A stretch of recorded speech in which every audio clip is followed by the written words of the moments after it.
Hello, I am Vasudevan speaking about these farmer producer companies. Around 80% of the farmer producer companies started in the yesteryears have not functioned well. Majority of the farmer producer organizations have been failed. This is because of so many reasons. And my point is, if we want to discuss about the field Fpos to make them successful as successful venture, we should understand why more 80% more or less 80% of Fpos formed in recent years have failed. Actually,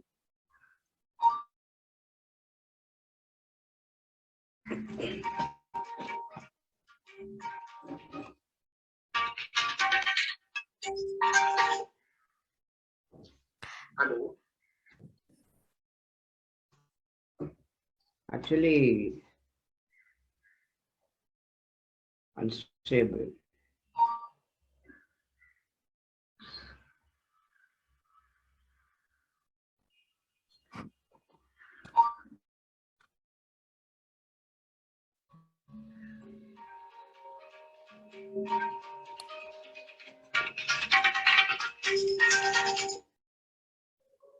Sir, I am in a meeting. I will call you later.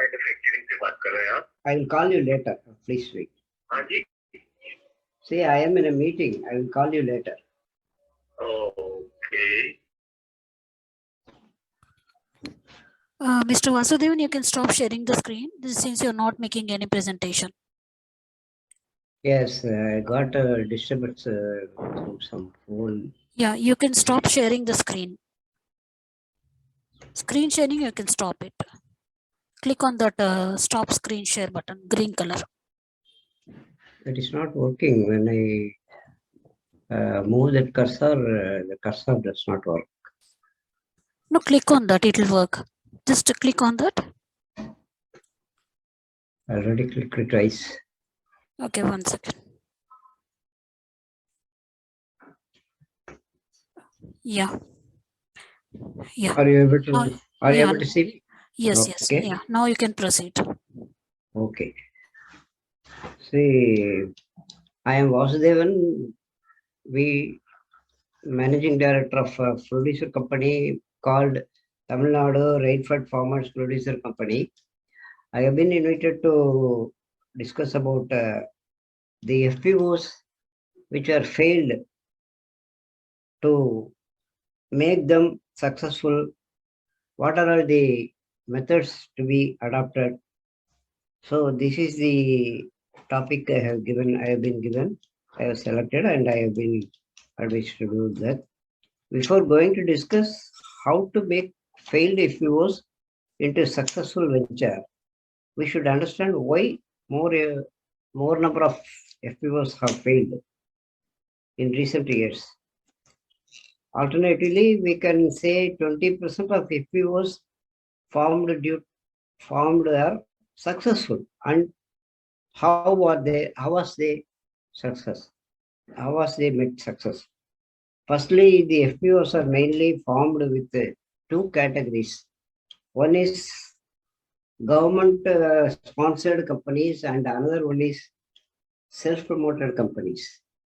Majority of the farmer producer organizations have been formed by the government of India under its various categories, various schemes, and various through various agencies such as SFAC, Small Farmers Agricultural Business Consortium, and NABARD, National Bank for Agriculture and Rural Development, and they have got so many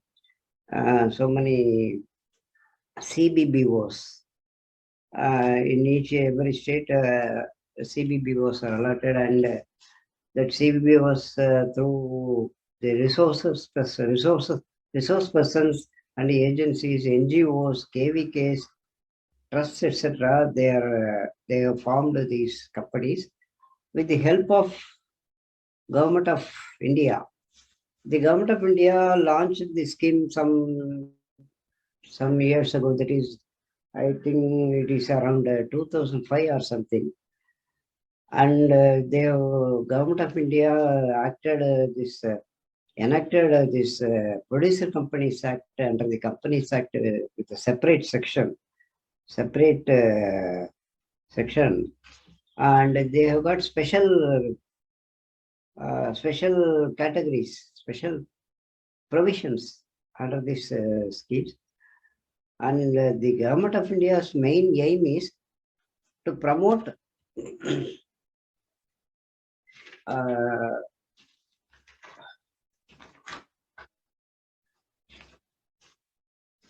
the policy of the government is supporting the group of farmers, but not individual farmers.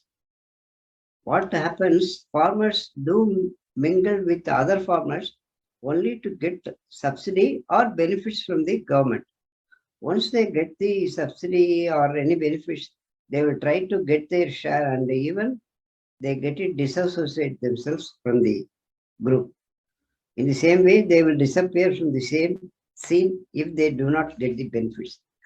So this is the scheme, which is a major reason for failure of this scheme.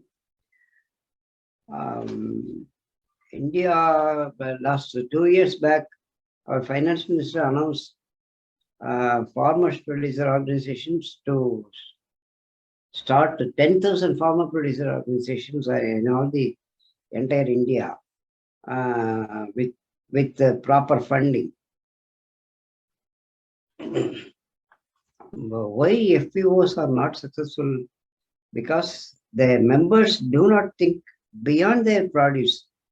They do not think beyond their produce and aggregate and the profits. They don't think about social obligations or anything. They only talk about their share of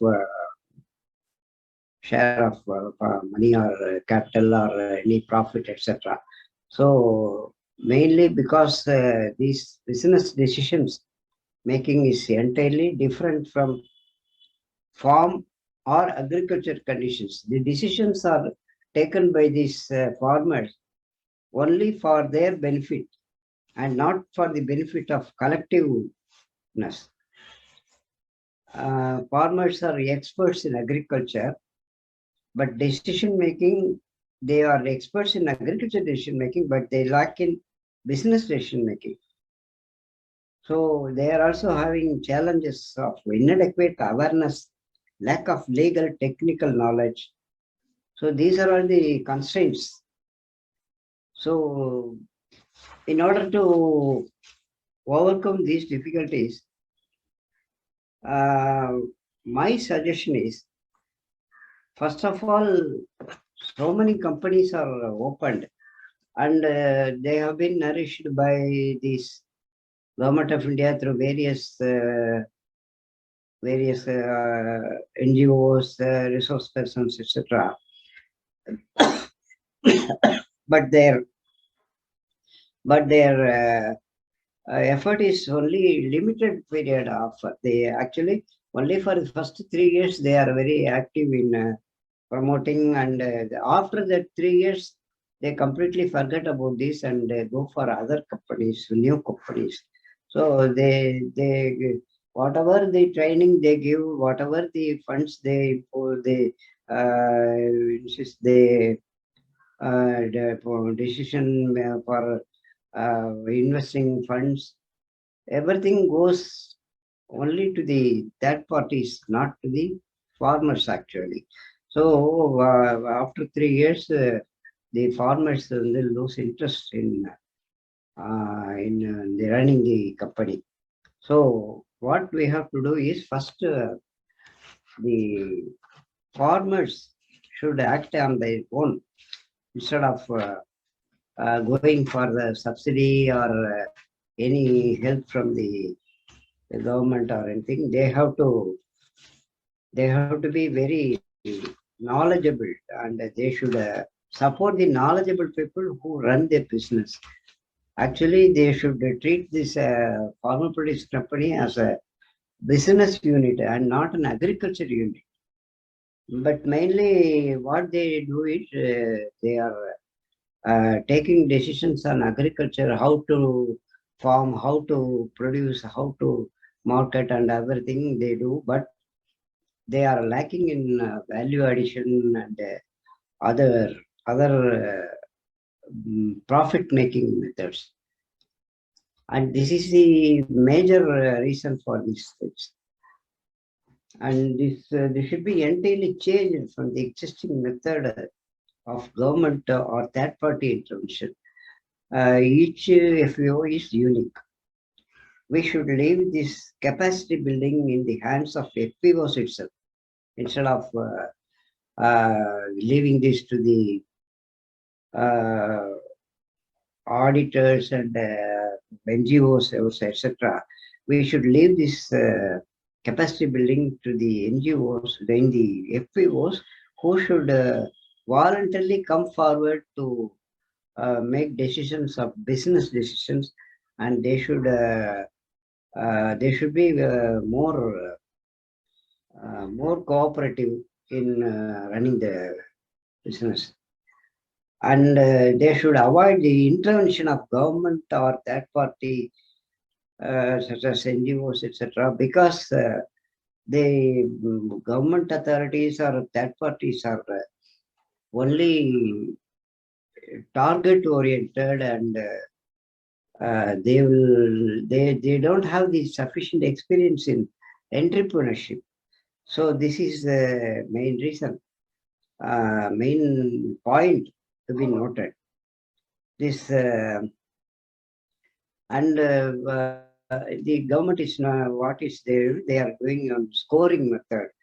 That is, they are comparing with one company and one other company, and they are giving boost to the company which is having large resources. And this is the scoring method. Is the actually this is to be abolished. The FPO should not go for external finance, particularly interest-bearing loans, because the financial organization do focus more on balance sheet method. They never focus on social and environmental parameters. So this is called scoring method, and this scoring method will only pave the way for financing. And each and every company will not have capacity to repay the amount or repay the or maintain that discipline for financial repayment or anything.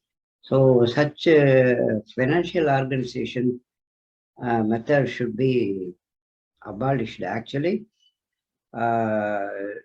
only the government or any other authority should do help the FPOs, not on interest-based and repayment-based financing. Actually, they have to finance for this infrastructure without obligation for repayment or anything. Such obligations will only ruin the FPOs because they are not experienced in all these things. So what we have to do, this should be farmers, FPOs should be connected directly with the government, either through a separate application software method.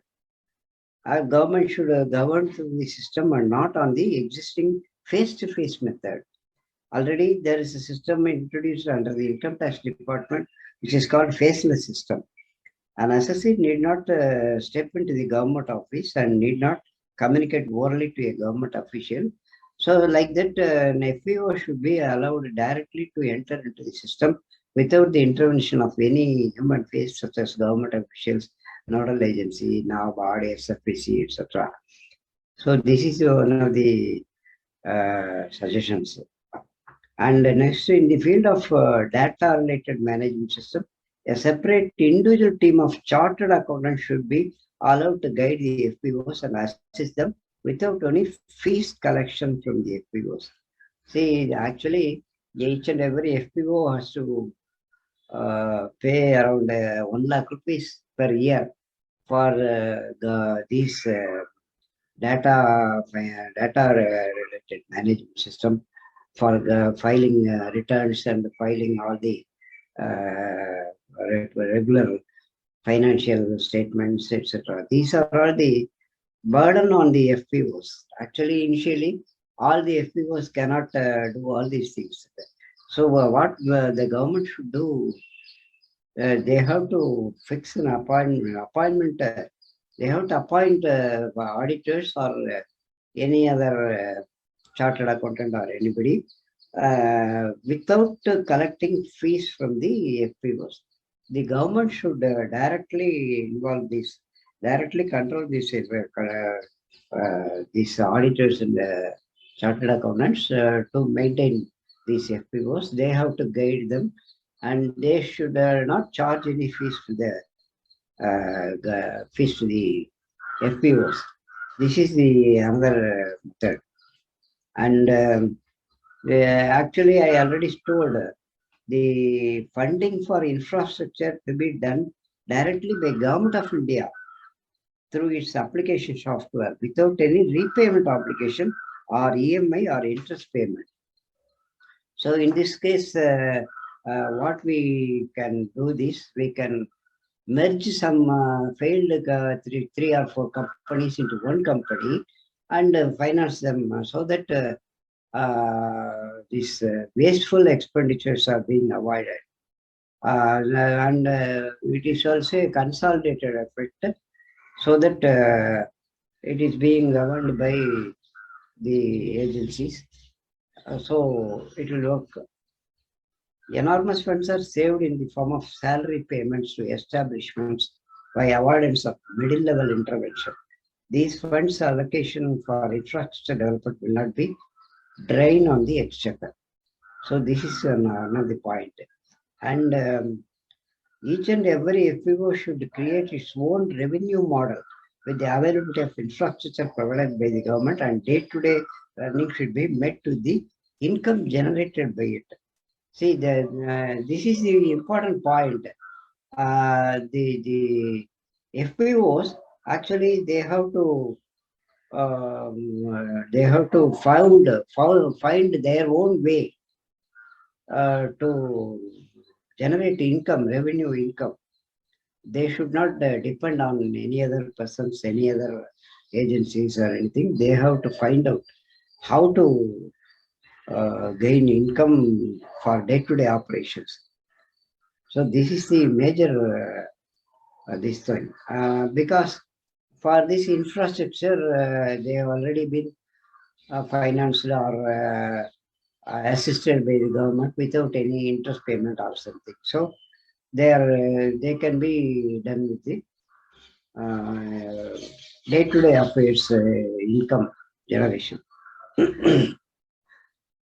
And mainly FPO should be responsible for social development activities. They should not mainly concentrate on profits and money activities. They have to their role of FPO in social development activities, keeping their individual background in mind, their social role to be designed by its own members. So this is one of the major points. It is a general observation that 80% of more of the started estates have been failed, even though Government of India in its good intention in order to uplift the agrarian community devised a scheme for educating farmers to correct this agricultural operation into business operation. This scheme is Fpos. So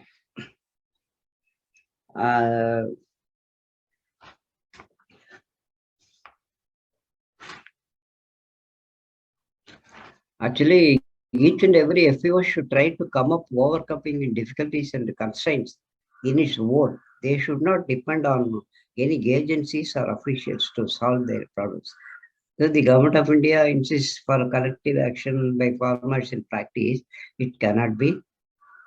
It cannot be a success. Each farmer thinks of its own interest only, and not that of collective interest.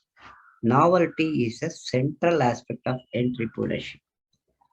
But in the practical side, FPOs are lacking in entrepreneurship.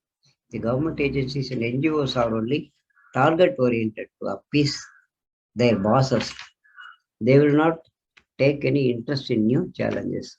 So FPOs should not go for larger investment or goals. They have to grow from scrap step by step towards a big initiative. FPOs should focus only on consumerism. Actually, they are based on farmers' interest. If they base on farmers' interest, only farmers will be benefited, but consumers are not taken care of.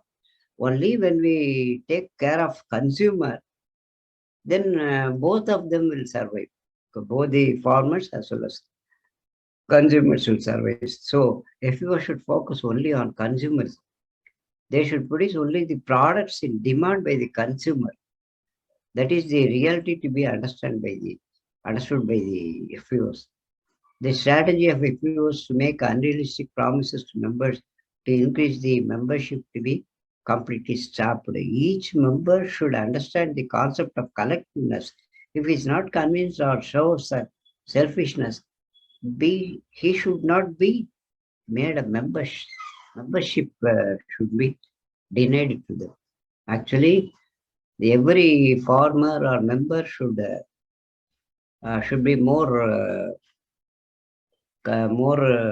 towards collective interest, not their selfish interest. If these things are taken care of, every FPO will be a successful one. Suppose we can say an example ourselves, our company itself, we can take it as an example. Our company run on non-profitable lines for the past 3 years or something because of Corona and that thing. We have done many of the members have died because of Corona, and we have started another one thing. We have introduced a revenue model, a new revenue model to suit the need of any of the FPOs of India. It need not be that particular product. Each and every FPO can have its own revenue model so that it will survive. We as an FPO, we are popularizing one product called smart stove. That smart stove means it is made up of steel and casting is done. And this we attach one blower fan. With this, the waste wood, agriculture waste wood, waste materials can be poured into it, and with that we can save a lot of gas, because it is not working on gas, it is purely on the basis of this waste wood. So the waste wood or anything is freely available in rural areas. We need not spend anything, only we have to spend some labor to collect it. So if they use this, this gas consumption is very much low. For this agriculture or any family use or domestic use, we can save 100 up to 1,000 rupees per month. There is some method of industrial commercial methods also. It can be given to the hotels or restaurants, etc. They can save a lot of gas, around 2,000 rupees per day or something. We are supplying such gas stove in a large manner. So this is one of the initiative taken by us, and we are successful in this. Another thing is the marketing aspect. we should not depend on any local sources there, because nowadays social media has become a big, playing a big role in marketing. So if you release one YouTube video, it reaches the entire world. For example, we released one video. It has a view of 11 lakhs viewers within 1 month. So we are getting so much of inquiries for this, and all the inquiries, of course, will not convert as orders. And 10%, even if 10% of this order is converted, we can easily market our product. So this is the method we adopt. So this type of some innovation should be done by each and every FPOs. Another thing is FPOs should unite.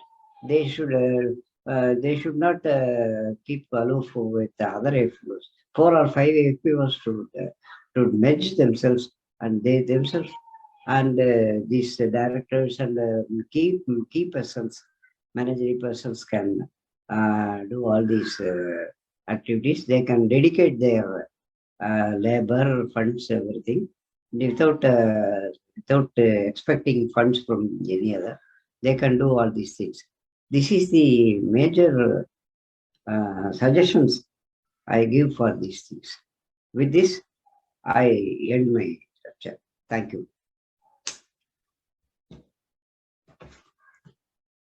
Hello, madam. Thank you, Mr. Vasudevan, for the talk. Okay. I'll now take up some questions. Okay. So the first question is, there are so many FPOs in the country today. Can you give some idea on what percentage of them are actually running in a profitable way? Already told it is around 20% of the FPOs are already working, and out of 20%, major FPOs are self started. They without anybody, without the help of any NGOs or anything. Major FPOs are self-owned, self-started, because already they might have some organization or any union or any collective membership or something. So they are converting their establishment as a FPO. Already they have sufficient knowledge, sufficient experience, and sufficient funds are there. So they are easily adopting this producer company method. So this is the main point in this. Okay. And next question is, what are some common reasons why FPOs can fail to take off? Mainly, this is because lack of knowledge on the part of the farmers. First thing. Second thing, the FPOs are being formed by some resource persons and NGOs or anything. The NGOs and resource persons, I cannot pinpoint directly as an error on their part, or whatever it may be. Their interest is not to promote FPOs. Actually, they are what to say, they are more interested in funds getting, and they are not spending all these funds to the FPOs. They are only doing some accounting gimmicks, etc. Because of this is the main reason for failure. Okay. And how many FPOs you are running? Pardon? Are you running any FPO now currently? Yeah, I am running one FPO, and I am also a member of one consortium company by name Mega Producer Company. It has got 22 companies as a member. They are doing all the service to the member companies, and new companies are on the membership every month. So they are flourishing. Okay. And generally in a FPO, how many members can be made as a group? Actually, Government of India says for hilly areas, only 100 members are enough. Whereas in the case of other areas, 300 members are enough. They fixed this one. That is under the one scheme called 10,000 FPOs, and it is being formulated by being organized by Small Farmers Agri Business Consortium. They are they are advertising as a tender for expression of interest of opening CBBO.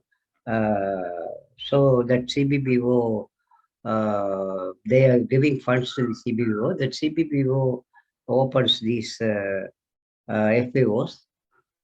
They are giving funds to the FPOs, and FPOs are being nourished for the first 3 years only. After that, they are going for another FPOs also. The funds are being poured on them. They are spending on them. Okay. So generally how FPOs raise the funds, like individual contributes, every individual contributes, or how it is?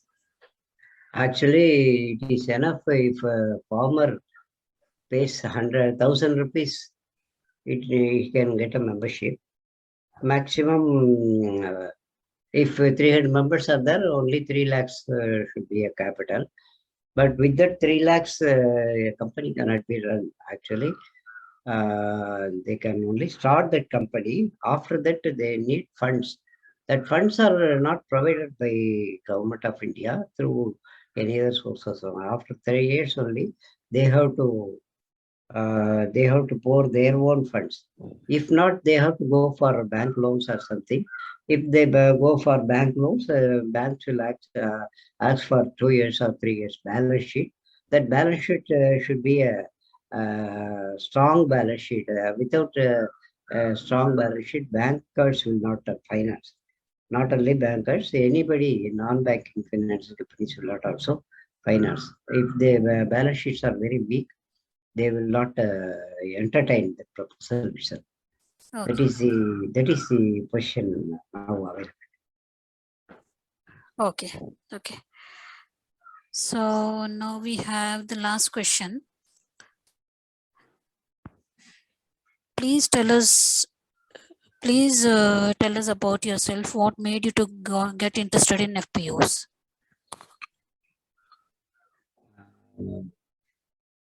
My personal experience is I am in this field from 2013.